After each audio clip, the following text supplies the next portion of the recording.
Assalamu alaikum class. Hope you all are fine. Today we are going to discuss about the short question answers of your chapter number 5, that is the AID learning, that is mentioned from your page number 5 to page number 10 of your book. Today you have to open up your book for this lecture. Due to some technical issues, there are some problems that I couldn't capture the AID learnings in this PDF file. So for this you have to open up your book as well for the lecture. To continue this lecture, first of all I give you the introduction of this lecture, that is how successful were the religious thinkers in spreading Islam in the subcontinent during the 18th and 19th century. In the previous lecture we have discussed about the work of Shah Waliullah, Sayyid Ahmad Barelvi and Haji Shariatullah, and their work and their beliefs and their early biographical details. During this chapter we have already discussed about the religious reforms of Shah Waliullah, his role in the political and religious context, Sayyid Ahmad Barelvi and the revival of Islam in the subcontinent, and the Jihad movement and the Mujahideen, Haji Shariatullah and the Faraizi movement. Okay. First we are going to discuss about the page number 5, that is the AID question that is mentioned on the left side, lower left side of your page number 5. What did Shah Waliullah thinks were the main causes of the problems of Muslims? First of all, you have to know about what is your examiner or teacher is asking for you to write down. सबसे पहले आपको ये पता होना चाहिए कि आपका जो टीचर है या जो एग्जामिनर है वो आपसे सवाल में पूछना क्या चाह रहा है और उसकी रिक्वायरमेंट क्या है. उसके लिए मैं आपको 2-3 टिप्स बता देती हूँ. That would be so helpful for you, और इसको हम लोग क्लास में भी दोबारा डिस्कस कर लेंगे इन टिप्स को. ठीक है, पहले आप अगर सवाल देखते हैं, what did Shah Waliullah thinks were the main causes of the problems of Muslims? So for this you have to know about what were the main causes and the problems of Muslims. First of all, you have to make an outline at the rough page or the side paper of your answer sheet और your copy as well. सबसे पहले आपने एक छोटी सी outline बना लेनी है. ठीक है, जो कि आपको लगता है कि ये कॉजेज़ हैं मुस्लिम के जो शाह वलीउल्लाह को लगते थे, जो उनकी प्रॉब्लम का रीज़न था. ठीक है, आपने वो एक साइड पर उनको आउटलाइन के तौर पर लिख लेना है. सो जब आप उसका आंसर लिखेंगे तो आपको याद होगा कि आपने ये पॉइंट भी लिखना है और उस पॉइंट के अंदर कौन कौन सी चीज़ें आती हैं. फॉर एग्ज़ाम्पल, अगर हम ये देखते हैं कि शाह वलीउल्लाह के अकॉर्डिंग जो है वो प्रॉब्लम क्या थी, उनके अकॉर्डिंग ये था कि रिलीजियस जो नॉलेज है, कुरानिक नॉलेज जो है, कुरानिक टीचिंग्स जो है वो लैक ऑफ कुरानिक टीचिंग्स जो है वो उनके पास नहीं थी, उनके पास थी. ठीक है, वो एक पॉइंट हो गया. उसके साथ साथ जो है वो रिलीजियस प्रैक्टिसेस जो हैं उसके बारे में हम लोग लिख सकते हैं. ठीक है, और उसके बाद जो उनके हम लोग ये देख सकते हैं, और उसके साथ उनके जो इकोनॉमिक, पॉलिटिकल या सोसाइटल इश्यूज़ थे वो क्या थे. ठीक है, ये 3 पॉइंट्स अगर आप लिख लेते हैं कि ये 3 पॉइंट्स थे जो शाह वलीउल्लाह को लगते थे कि जो उनका मेन कॉज है मुस्लिम के प्रॉब्लम्स का. इसके साथ साथ आप लोगों ने ये ध्यान रखना है बहुत ज़्यादा कि आपका जो क्वेश्चन है वो कितने मार्क्स का है, और आपने उनमें से तकरीबन जो है, अगर आपका क्वेश्चन 5 मार्क्स का है, you have to attempt it for the 6 marks, so you could get 5 marks as well. सो अगर आप 4 मार्क्स कलेक्ट करना चाहते हैं तो आपको कम से कम 5 मार्क्स का जो है वो क्वेश्चन सॉल्व करना पड़ेगा. ठीक, और इसके बाद आ जाता है हमारे पास what did he believes was essential to create a good society. उसके साथ साथ उनको क्या लगता था एक अच्छी सोसाइटी क्रिएट करने के लिए क्या क्या चीज़ें जो हैं वो उनको यकीन था कि होनी चाहिए. ये आपका 2 मार्क्स का क्वेश्चन हो सकता है. These are all short question that could be of 2-3 marks और 4 marks, not more than these. So it is essential to follow the moral and spiritual principle of Islam in order to create a good society.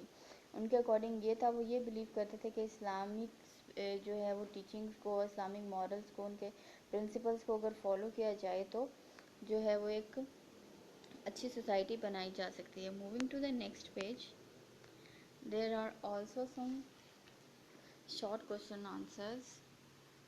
AID learning question, that is your page number 6 on the middle left of your page. That is, why were the writings of Shah Waliullah important? Shah Waliullah के writings क्यों important थे, आप लोग ये बताएंगे, ठीक है।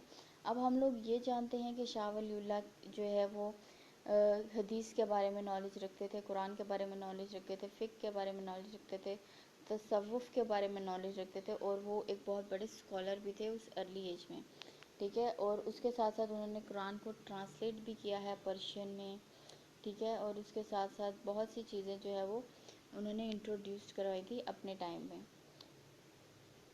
उनके काम को बहुत ज़्यादा क्रिटिसाइज़ भी किया गया। उसके साथ साथ आप लोगों ने एंड पर अपना एक ओपिनियन भी देना है कि आपके अकॉर्डिंग उनका काम क्यों इम्पोर्टेंट था, ठीक है। What were the role did he played in opposing the Marathas, अब उन्होंने मराठास को अपोज करने में क्या रोल प्ले किया था, उसके साथ आप वो भी लिखेंगे।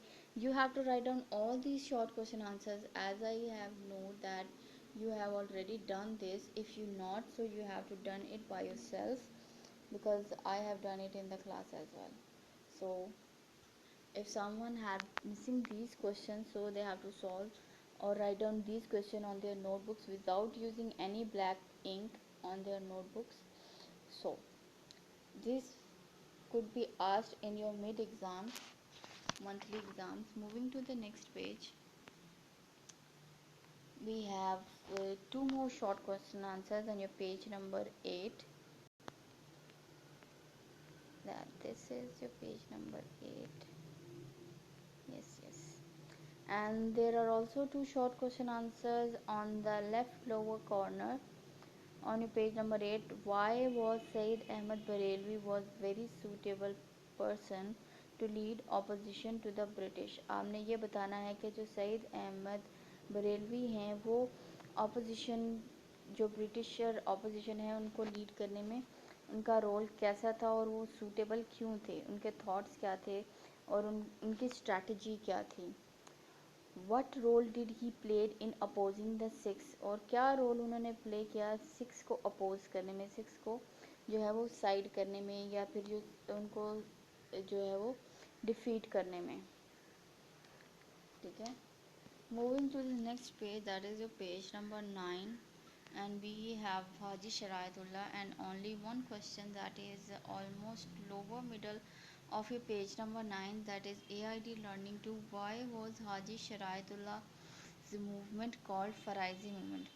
आपने ये बताना है कि हाजी शरायतुल्लाह की जो मूवमेंट जिसको कहा जाता है, उनकी जो तहरीक थी उनको फ़राइज़ी मूवमेंट क्यों कहा जाता है। As we all know that वो ये बिलीव करते थे कि मुसलमान जो हैं वो अपने ट्रू प्रैक्टिसेस, ट्रू इस्लाम को जो है वो फॉरगेट कर चुके हैं, उसको भूल चुके हैं, इसलिए उनको उनकी इस्लामिक ड्यूटीज़ को जो है वो याद दिलाना पड़ेगा जिनको उन्होंने फ़राइज़ कहा था, ठीक है। हम अपने उर्दू की ज़ुबान में ड्यूटीज़ को फ़राइज़ी कहते हैं, इसीलिए उनको अपनी ड्यूटीज़ याद कराने के लिए उन्होंने एक फ़राइज़ी मूवमेंट जो है वो इंट्रोड्यूस करवाई, जो कि एक बहुत कामयाब मूवमेंट थी मुस्लिम डेवलपमेंट में और पाकिस्तान डेवलपमेंट में। Okay, moving to the next and the last page, that is your page number 10. We have the a little bit upper middle of your page number 10 left corner, that is where we have almost two short question answers, that is why did Muslim landlords drive Haji Shariatullah out of East Bengal. आपने ये बताना है कि हाजी शरायतुल्लाह जो है उनको जो है वो ईस्ट बंगाल से जो है वो हिंदू लैंडलॉर्ड्स ने क्यों निकाला, हिंदू ज़मींदार ने क्यों निकाला।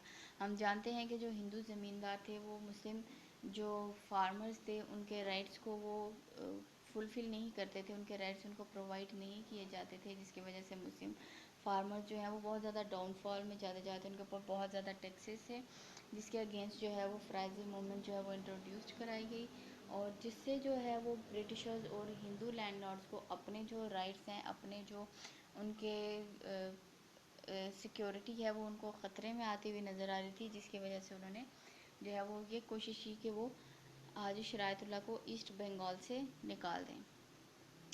Okay, next we have the question why did the British imprison Mohsinuddin, और अब आप ये बताएंगे मोहसिनुद्दीन को ब्रिटिशर्स ने इम्प्रिजन क्यों किया, उनको कैदी क्यों बनाया, उनको बंदी क्यों बनाया।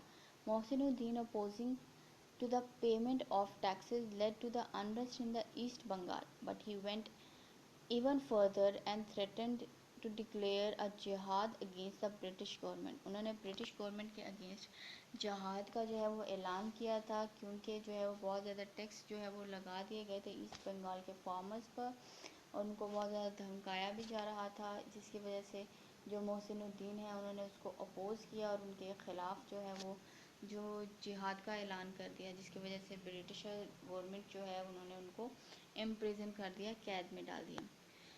So this is all for today. We have discussed all these short question answers that is mentioned on your page number 5 to 10. You have to prepare these questions, so we could also